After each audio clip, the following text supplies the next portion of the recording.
Welcome to our channel. Today we how to install Fed rate updates with MarketWatch alerts, quick tutorial step by step clearly.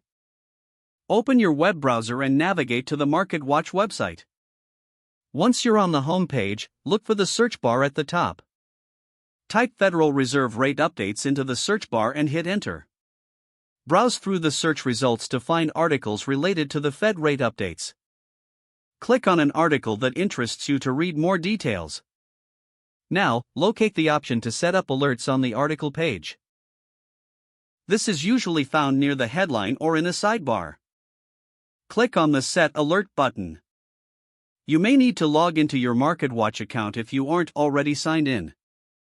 If you don't have an account, follow the prompts to create one.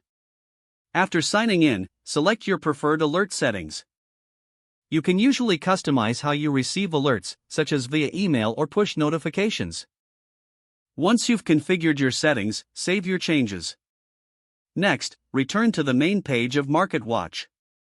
Scroll down to the footer and look for any additional settings related to alerts or notifications. Make sure your notification settings are turned on to receive updates. Go back to the home page and navigate to the Market Data section. Check for updates specifically related to the Federal Reserve. You should now receive alerts whenever there are updates about Fed rate changes. Regularly revisit your alert settings to ensure they are still configured to your liking. That concludes the quick tutorial on installing Fed rate updates with MarketWatch alerts. If the page does not load, refresh the browser or try again in a private or incognito window. Make sure you are using the correct email address, then retype it carefully to avoid small typos. If your password is not accepted, use the reset option and create a new strong password you can remember.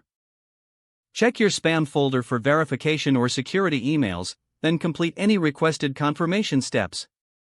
Enable two-factor authentication if available to improve account security and reduce. After signing in, review your profile details so your contact information and if you see an error message, note it down and try again after restarting your device and internet connection. Don't forget to like this video and subscribe to our channel for more step-by-step tech guides.